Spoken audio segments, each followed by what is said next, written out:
The Cabinet has decided to establish a special presidential task force on recovery of state assets. Cabinet spokesperson Minister Rajitha Senaratne made this statement while addressing the Cabinet briefing and also announced that decisions had been reached over several large-scale projects. The proposal made by the President to establish a presidential task force for the recovery of state assets and revenue that have been moved away from the country was approved by the Cabinet. We have received information of 3 accounts in the Bank of Dubai of such nature. Individuals connected to a leading family and officials as well as politicians have connections to these accounts with a value of around $1 billion.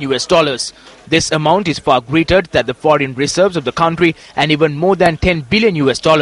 This proposal seeks the recovery of these assets back to the country.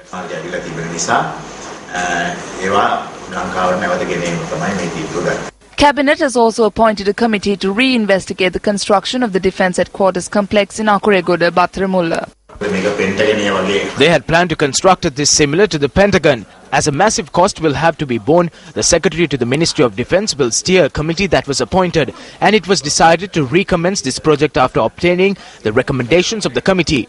It was also decided to cancel the contract that has already been awarded related to the Bandaranaike International Airport runway, overlay and related works. The company which was given the contract has no expertise on this. All projects on district coordination under the Ministry of Economic Development will be implemented expeditiously. This is to engage in all the welfare acts that were vested with the ministries. Journalists also raised questions as to whether an election will be called for.